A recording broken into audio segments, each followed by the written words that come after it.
On ne peut pas parler de vérité sans parler de mensonge. Alors, je vais vous faire participer ce matin avec une question assez simple. Qui a menti ce matin? Levez la main, au moins une fois. Ah, allez, depuis 3 jours. Qui a menti au moins une fois depuis 3 jours?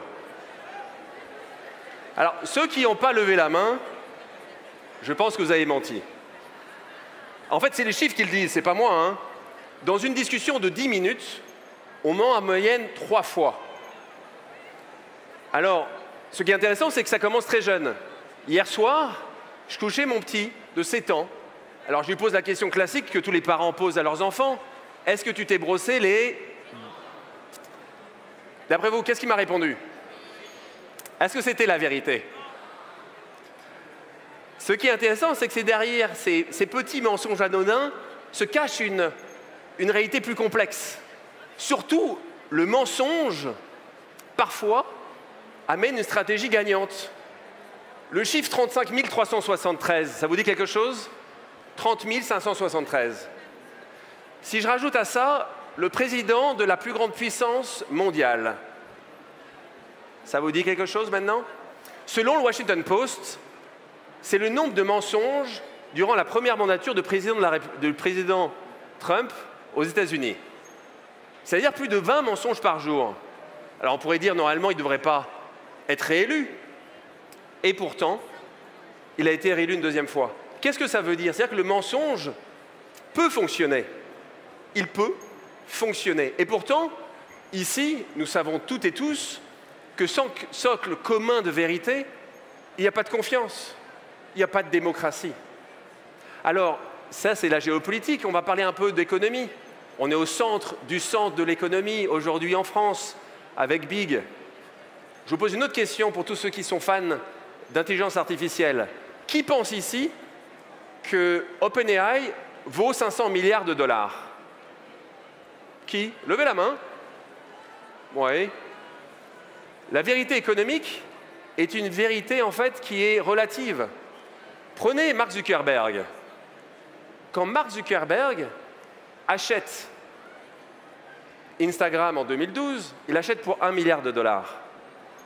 Quand il achète WhatsApp, qui à mon avis ici tout le monde utilise plusieurs fois par jour, il achète 19 milliards de dollars.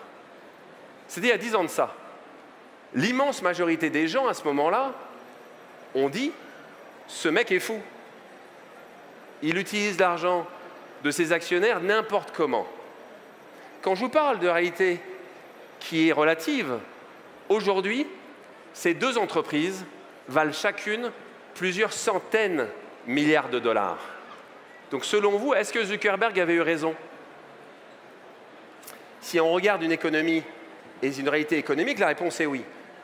Si je regarde quelque chose de plus personnel, il y a des années de ça, j'ai eu la chance de devenir actionnaire d'une entreprise qui s'appelle Spotify, que j'espère vous utilisez toutes et tous.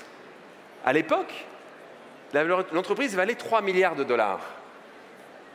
Les gens m'ont dit « Alexandre, comment tu peux être fou à ce point pour mettre de l'argent dans une entreprise qui va si cher et c'est une application de musique ?» Aujourd'hui, cette entreprise vaut 140 milliards de dollars. Donc la question que j'ai pour vous, est-ce que j'ai eu raison d'investir? Quand je vous dis que c'est relatif, vous allez comprendre pourquoi je dis ça. La vérité, je sais que la crédibilité que j'étais en train de construire avec vous sur être un bon investisseur va peut-être mis en défaut. En 2018, Spotify rentre en bourse. Rentre en bourse à 30 milliards de dollars. Je vends mes titres. Je vous ai dit qu'aujourd'hui, ça vaut 140. Est-ce que j'ai bien fait? Est-ce que j'ai eu raison? Ah non, vous n'avez pas suivi dans ces cas-là. Quand je vous dis qu'elle est relative, la vérité économique. Mais c'est ça qui devient intéressant aussi. C'est que si on est toutes et tous dans l'économie, on est en train de regarder en disant qu'est-ce que ça veut dire d'avoir raison dans une actualité économique. En gros, si vous investissez 1 et si vous gagnez 2, vous avez certainement raison. C'est l'idée que nous avons de l'économie. Vous devez gagner de l'argent et dans ce cas-là, vous aurez raison de votre investissement, vous aurez raison du travail que vous avez fait pour y arriver. Ma vision est un peu différente. C'est que ça ne peut pas se limiter uniquement à un succès économique financier. Si nous voulons avoir un monde différent demain, il faut absolument que l'alignement soit réel. C'est qu'entre votre investissement, qui est évidemment important, et vos valeurs, il y a une connexion. Alors tout à l'heure, je parlais d'Instagram. Et on ne va pas en reparler pour parler des valorisations stratosphériques d'Instagram, mais plutôt pour montrer ce qui est notre vision, notre vérité romancée. Je me suis amusé l'été dernier à regarder les posts de mon réseau. Alors là, je vous assure, j'ai l'impression de vivre dans un monde parallèle, en tout cas pas le mien, hein. Déjà, il pleuvait jamais. Alors moi, je ne sais pas sur Terre, mais tous les gens où ils étaient, il faisait beau, ciel bleu.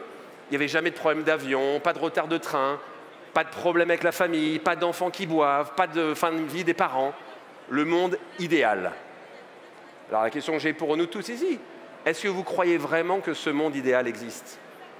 Et pourtant, moi y compris, on pose des informations qu'on sait romancer, qu'on sait booster, qu'on sait fausses.